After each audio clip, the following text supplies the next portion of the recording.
সুবহানাল্লাহ। এটা হলো ওমানের সেই আরব সাগর।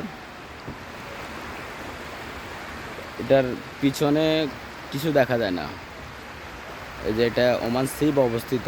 এখান দিয়ে যারা আসছেন তারা বলতে পারবেন এই সেই সাগর যেখান দিয়ে মানুষে আগে ওমানিরা জীবিকা নির্বাহ করতো, শুধু মাছ ধরে তারা এই জীবিকাগুলো এই সেই আরব সাগর। ওমানে যারা আছেন তারা হয়তো বলতে পারবেন এটা সেই সাগর যেখানে শত শত আমাদের বাংলাদেশের মানুষের কাজ করে, ওমানিরাও এখানে কাজ করে।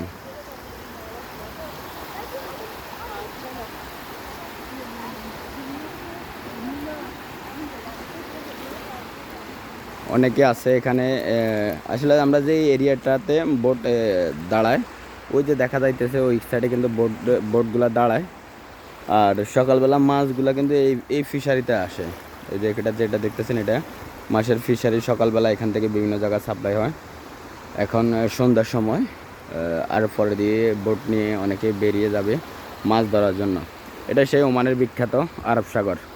এখানে আপনার আসলে আমি খুব কাছে, আপনারা হয়তো দেখতেছেন, আর একটু ভিতরে গেলে দেখা যাবে এখানে প্রচুর মাছ আর মাছ দেখা যায়।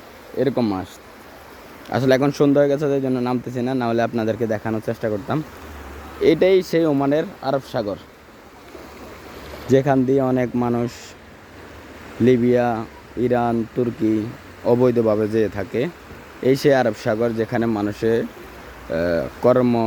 অনেক মানুষ আছে এখানে কর্মজীবী, মাছ ধরে জীবিকা নির্বাহ করে। আর এখানে আমরা বিকেলবেলা ঘুরতে আসি, কারণ আমাদের এখানে খুব ভালো লাগে। সাগরের পাড়ে আসাটা আসলে আমাদের কাছে খুব ভালো লাগে, এই জন্য আমরা এখানে আসি।